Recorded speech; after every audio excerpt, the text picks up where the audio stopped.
resume, and I'll just show you this, is quite lengthy, and if I read it, it would take me about 25 minutes. And it's filled with accolades and awards. But I'm going to, when I turn the mic over to him, just to tell you that he works for the 8th Air Force, and he'll tell you the rest. Because I don't understand a lot of what is written down there. But I will say this, that part of his job is readiness, and the readiness that Barksdale exhibits is the readiness at a moment's notice. Those guys are in the air, off on a mission to protect this country. And when we talk about the responsibilities that General John Ellis has, we know that his first responsibility that he's always been on time for is his nation. He's served our nation. And second, he's always served with distinction the base where he's been located.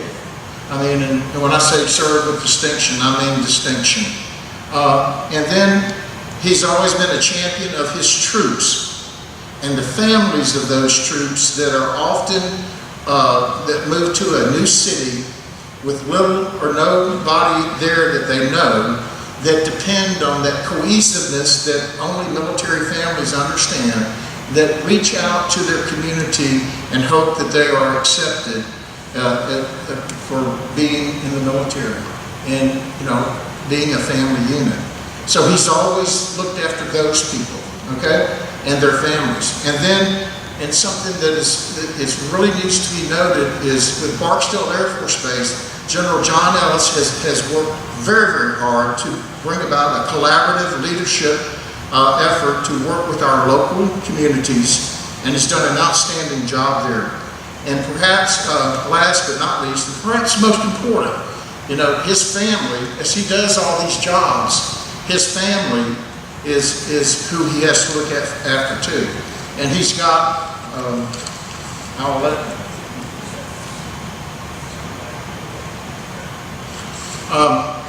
his wife teaches at Cope, which I can identify with. Lisa teaches at AC Steer. And he has 2 kids, Molly that's 16, that's at Airline, and Max that's 13, that's at Cope. So on top of all of this, he's got a family. And we all know that being a military brat, what that means, that when he's off serving, he's also taking care of his family who's at home, okay? So with that, I'd like to welcome General John Ellis, and let's give him a broad and warm welcome. Thank you.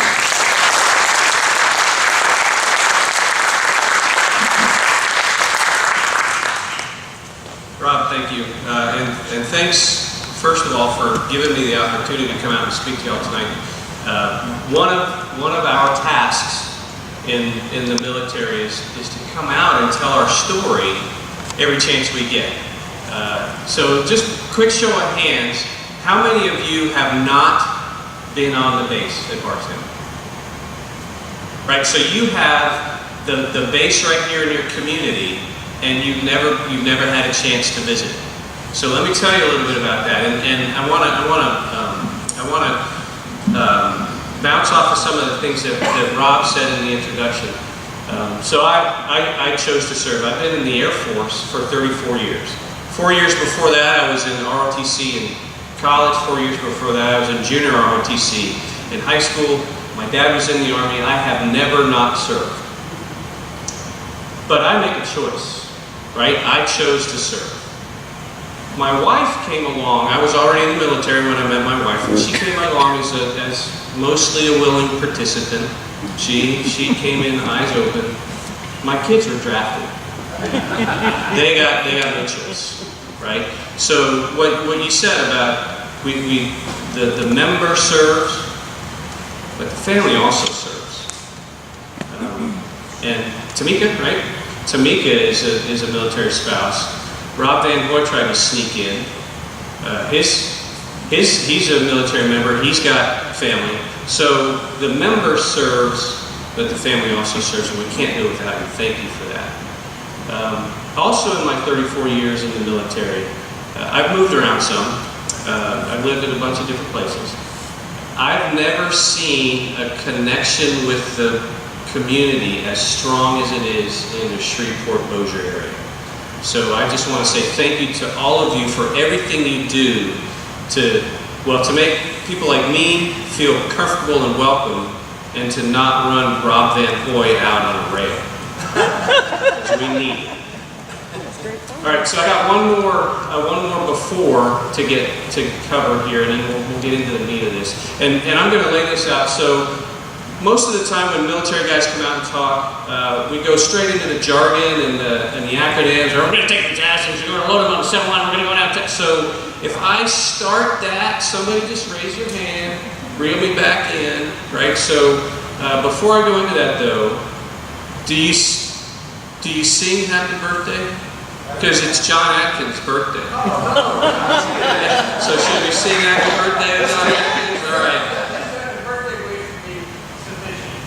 All right. I wish you a happy birthday. Happy birthday. First slide there. So what I like to do, so a lot of times we talk about Global Strike Command, General Range Global Strike Command Commander. I work for the 8th Air Force Commander. That in and of itself starts us in the middle of a conversation. So I want to start at the beginning of the conversation. I want to kind of define for you how the Air Force works, right? So the President of the United States, everybody gets that. He has the Secretary of Defense, who in turn is in command of the Secretary of the Air Force. Then the Secretary of the Air Force, and when I talk about the Secretary of the Air Force, I'm cutting off all of the other services. So there's a Secretary of the Navy, there's a Secretary of the Army, so I'm talking just about the Air Force. So if you look at this slide right here, there's one that looks just like this for all of the services, okay? So Secretary of the Air Force then has the Chief of Staff there. Secretary is a civilian, and the Chief of Staff of the Air Force is the first military member, the highest ranking military member in the Air Force. There's about 12, we call them major commands in the Air Force. And each one of those, not all of them, most of them have a 4-star commander. The Air Force writ large has about 320,000, 350,000 people. Each of the major commands has somewhere between, a small one will have 10 or so thousand people, and a big one, I think the largest major command we have is the Reserve Command, it has 70,000 people in it. So Air Force Global Strike Command, if you look on the lower right-hand corner to you, Air Force Global Strike Command then has two. It's my right. You gotta shift your paradigm. All right, so I didn't know that this was gonna be full contact briefing. All right, it just got interesting. Right here.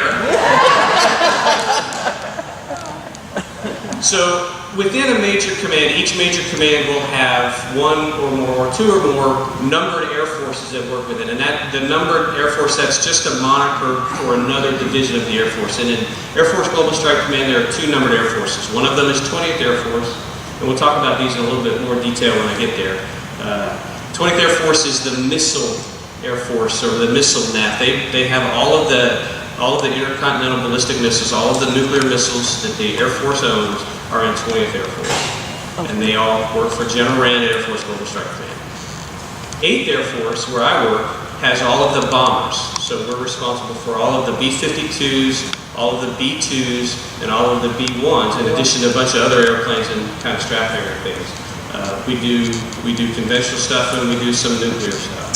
So they're about, like I said, they're about 11,000 people in 20th Air Force and about 20,000 people in 8th Air Force. 31,000 total people in Air Force Global Strike Command who are responsible through General Rand for 2 legs of the United States nuclear triad. All of the missiles and all of the airborne bomber assets. Go ahead to the next slide, please, Nick. So this is where all of those organizations reside. And you can see it's a smattering, mostly up and down the center of the country. That is by tactical and strategic design, so it's more difficult for those who would do us harm to get to our bases. It may be, yeah, thank you. I was just going to say, it may be a little bit difficult to see this. The point is of this slide is that we are geographically dispersed, we are operationally diverse, and we are strategically prepared for anything. So Nick, go ahead and go to the next slide for me. And if you have any questions at any time, we can stop and we can chat about it. You can save your questions to the end, or you can just pile on to John Atkins' aggression from earlier. It's just fine. So our job, writ large, is long-range strategic attack. So the job of the military writ large, if you ask me, is to deter war. That's our primary job. Our primary job is to be so ready and so prepared that no one on the planet will take action against us. When that fails, when deterrence and diplomacy fail, and somebody does take action, our job is to respond with commensurate level of aggression to deter any further action. So bombers, we have the capability to strike anywhere on the planet at the time and place of our choosing, whether it's in hours with a B-52 or minutes with a missile. Now, I'll talk about some of this in a little bit too, but obviously missiles would be a kind of a worst case scenario. Nobody wants to talk about that, but we will. So long range strategic attack. So go ahead to the next one. And I talked about 20th Air Force. So 20th Air Force is our missile command. We have 3 missile bases. We have each of those bases is responsible for 150 intercontinental ballistic missiles. So in the silos, there's 150 missiles. We have folks on alert, about 1,200 people sitting alert right this second in the silo, ready to go if tasked by the President. Now that's a key point, I'll get back to that. The President of the United States is the only person on the planet who can direct the execution of a nuclear weapon. That should make you feel pretty good. There's no such thing as a nuclear capital, right? So we have, like I said, about 1,200 people sitting alert every day across mostly the north middle of the country in some very austere conditions and locations. You're not going to stumble across a missile silo.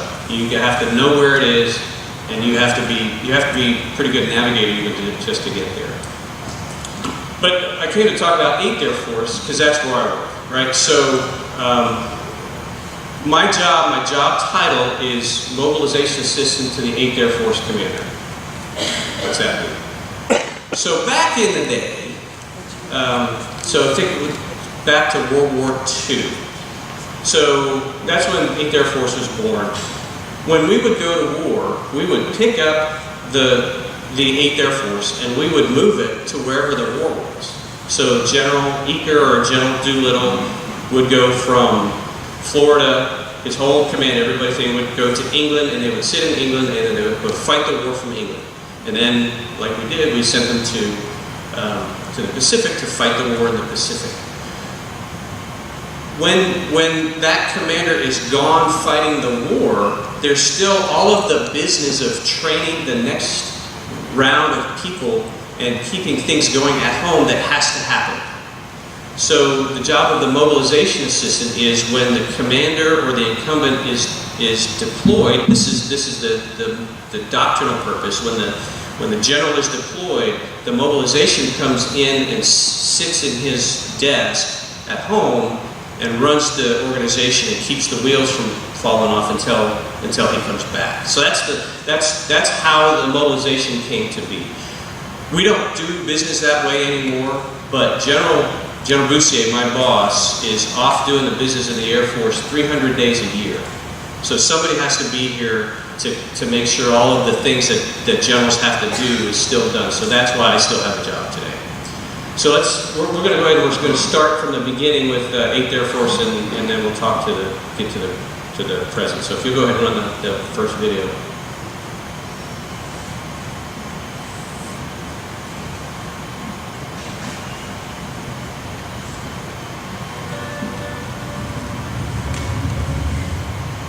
we Americans of today, together with our allies, are passing through a period of supreme test.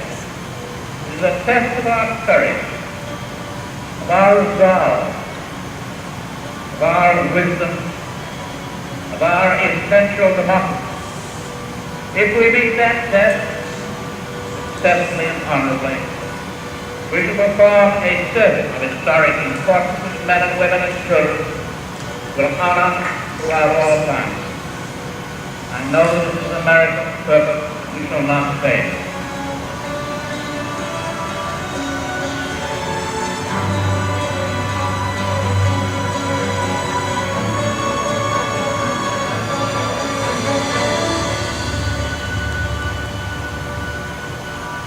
Never before have B-25 bombs been launched from a carrier. Doodle pilots the lead plane. The therefore, first Army bomber ever to be launched from a carrier, safely in the air.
Strength in order to deter and defend against aggression, to preserve freedom and peace. So they call us Mighty 8th Air Force. The reason they call us Mighty 8th Air Force is early in World War II, we put 1,000 bombers and 1,000 fighters in the same formation on the same mission on the same day. If you stack those airplanes up nose to tail right now today, it would go from here to Dallas. So they call us Mighty 8th Air Force. No one else had ever done that before, so obviously the Mighty Air Force. Now, that comes at a cost. We lost 8th Air Force in World War II, lost 26,000 airmen. That's more people than are in the entire Marine Corps.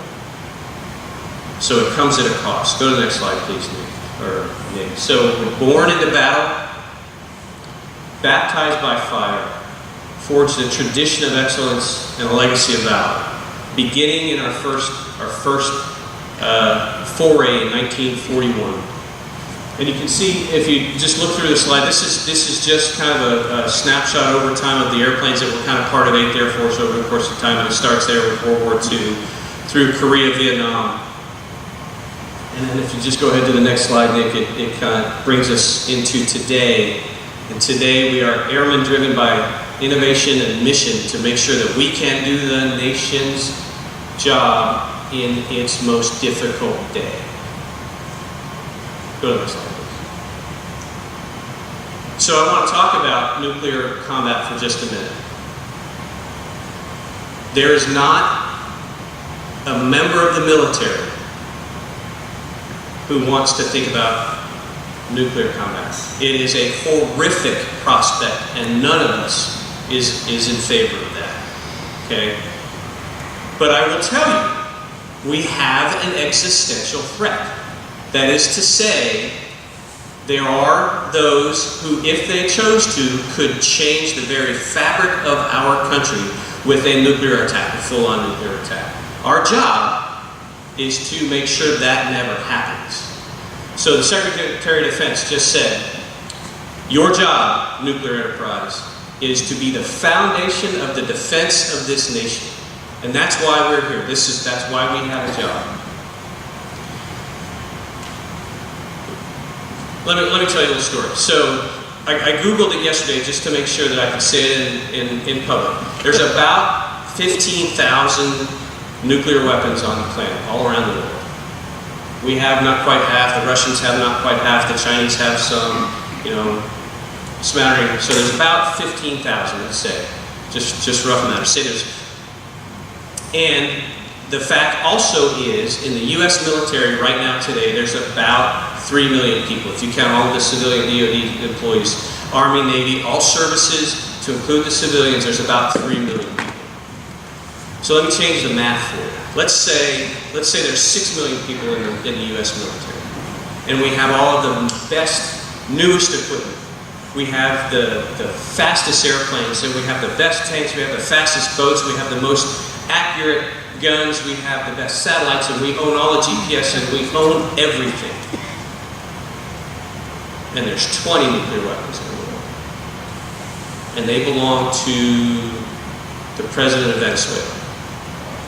Who's the world power? Venezuela. So, as long as nobody wants nuclear weapons, but as long as there's one, then who do you think ought to own it? Safe, secure, reliable, dedicated, trained, and ready. I submit it should be us. That's my spiel on the nuclear matters. So let's talk a little bit more specific about 8th Air Force. Can you go to the next slide? So this is what 8th Air Force looks like in a wiring diagram. So again, Air Force through Global Strike Command to the 8th Air Force Commander, that's General Boussa's 2-star general. He has, like I said, about 20,000 people that work for him, 200 different units, about 20,000 people. Along the bottom is all of the different units that belong to 8th Air Force. And here at Shreveport, at Barksdale, we have the 2nd Bomb Wing, which is an active duty wing of B-52s, and the 307th Bomb Wing, which is a reserve bomb wing, and their wing commander is sitting in the back trying to hide from me.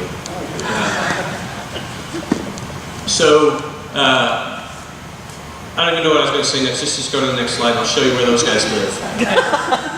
All right, so again, all of the bomber bases, and again, it's the B-52s, which we have here. We have B-1s in Abilene, Texas, and in Rapid City, South Dakota.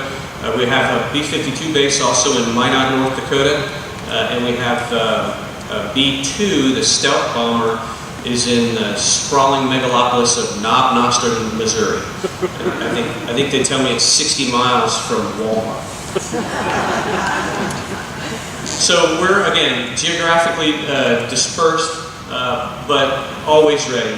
The B-2s, as a stealth bomber, we don't deploy them very often. They stay home and operate from their home location. If they have something to do, they'll take off from Whiteman, they'll fly to Libya or Syria or Guam, wherever it is you want to go, and then they'll fly home. They'll stay home for the most part. We have B-52s deployed right now to Guam. We have B-1s deployed to CENTCOM, Al-Udeid in the United Arab Emirates in the Middle East for that conflict right now. So go ahead to the next slide. One of the things that I really want to talk about is the integration of, we have a naval reservist here, we're talking about this. I'm actually a reservist, Rob's a reservist. So when you take a reserve or guard component and couple it with an active duty unit, you have what they call TFI, Total Force Integration. And the operational requirements of the Air Force today are such that nobody can do their mission without the entire force to be part of it. So let me tell you what the life of a reservist looks like. He's a cop, or he's an airline pilot, or he works. So if any of you own a business, there's probably a guardsman or reservist that works for you. Those guys that you see on a Saturday, you walk out to get the newspaper on a Saturday, and the guy's got a backpack on and looks like an army man, and he's trundling into his car at 4-something in the morning. That's probably a guardsman who works down at Fort Pope. So 28 days a month, they have a civilian job in the town somewhere. And one weekend a month or more, they are serving the country, again, as a volunteer. I can't say enough about what those guys do. I'm a full-time reservist, so my job's easy. It's the part-time guys like you that have the hard life.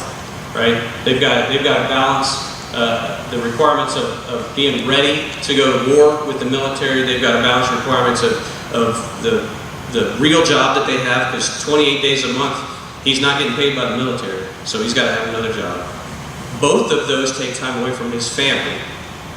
So he's got a real hard balancing act to keep all of that stuff kind of in G.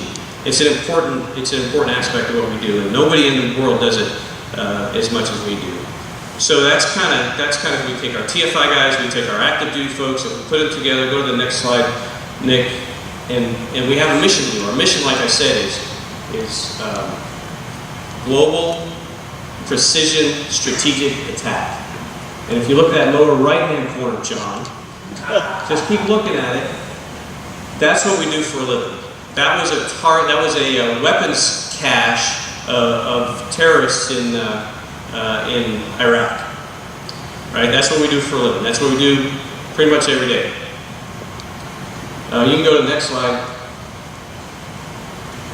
It's easy to think in terms of airplanes, but it's not about the airplane. It's about the airman. Right?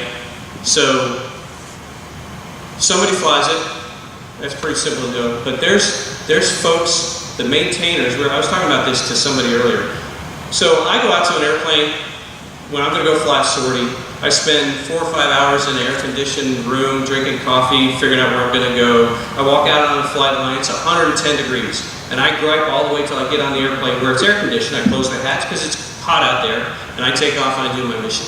6 hours before I walked out of the building, there was a whole handful of maintainers working on that jet to get it ready. When it comes back and I get off the air-conditioned airplane on an air-conditioned bus and drive to the air-conditioned building, there's a whole handful of maintainers who are going to work on that airplane for another 6 hours to get it ready for the next guy. We beat our maintainers to death. They work so hard. They are the hardest working people in the Air Force. Not only do we have maintainers, everything you do has to be administrated. So we have a support group that makes it sound like we need help. It's called a support group, and they're responsible for all of the administration of your life. So from the day you walk into the Air Force until the day you retire, there's somebody who's writing down something about in your record, and all of those support people. We have medical people that make sure that we get the right people on the airplane, we keep the right people off the airplane, that keep people healthy. So we have cops. We have everything you can think of in the Air Force. We've got scientists. We've got spies. We've got cops. I already said cops, but we have investigators. So everything that you can think of, we have inside the gate at Barksdale to run the airplane. And they're all airmen. Every single one of them is necessary to get one airplane off the ground at one time. But we talked about this a little bit before. Go to the next slide, Nick. It really all does kind of hinge on our families, right? So one of the things I talked about earlier was our community ties. We talked about this a little bit on the phone. So Broadmoor neighborhood's 8 minutes or so from the base, maybe. I live in Tiburon. It's 15 minutes away from the base. Doesn't matter, as far as I can tell, it doesn't matter where you live in the Shreveport, Bossier, Benton, Houghton area. You're part of the community. That cohesive group that you talked about, that is evident everywhere you go in this community. And I cannot thank you and the entire region enough for how much you welcome us and allow us to be a part of your community. Go to the next slide. So this was a little bit hard to see too, but what I'm going to call it, what this shows is the economic impact of each individual base to its current location, right? So the far towards me, whatever side that is, that's the second bomb wing at Barksdale. Economic impact of Barksdale is somewhere around $800 million a year to the Shreveport-Bossier community. So that comes with the salaries that they pay me that in turn ends up in rent or mortgage. It's the civilian work payroll on the base. It's the commerce that occurs downtown. So that all rolled together for Barksdale is about $800 million a year, that's significant. I got it. But if it wasn't for the community here, maybe we're not here to have that economic impact. So it's because of you that that happens. Does that make sense? All right, so I'm going to close up here with one more video, and then I want to read you a poem that I wrote myself. Go ahead, Nick.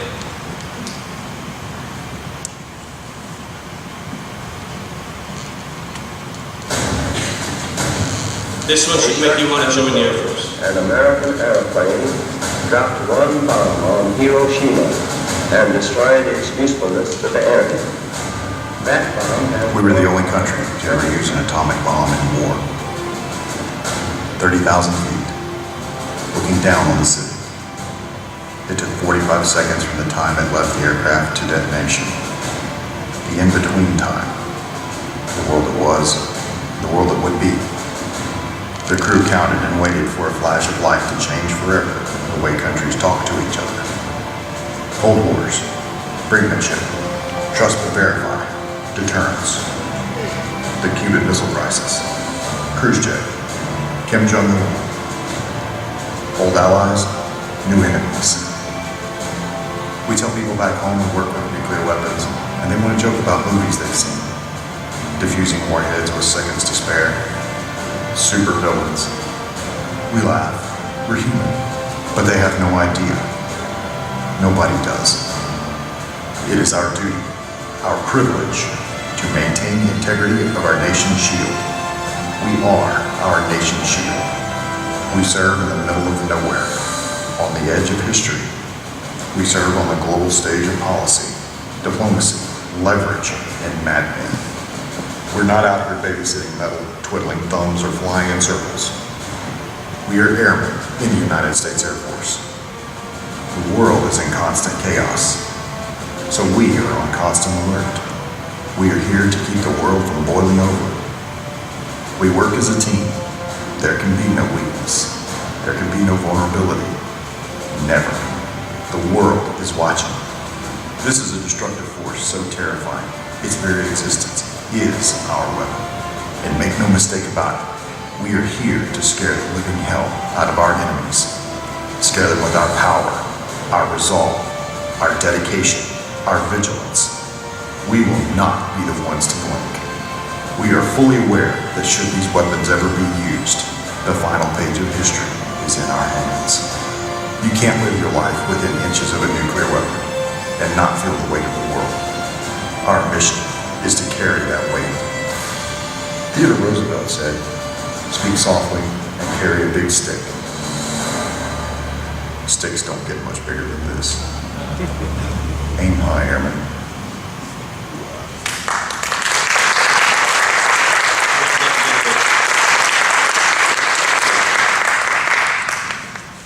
So anytime I get a chance to speak in public, I have to say this. And we've been talking all about 8th Air Force and that. But let me tell you something. It's the soldier, not the rapper, that guarantees you freedom of speech. It's the sailor, not social media, that guarantees you freedom of the press. It's the airman, not the lawyer, who guarantees you a fair trial. It's the Marine, not the athlete, that allows you to speak out about the things that you're passionate about. It's your service members who serve under the flag, who salute the flag, and whose coffin will someday be draped by the flag, who guarantee you all of those freedoms that you hold so dear. So thank you for letting me be a part of this today, and I'm happy to answer any questions you might have.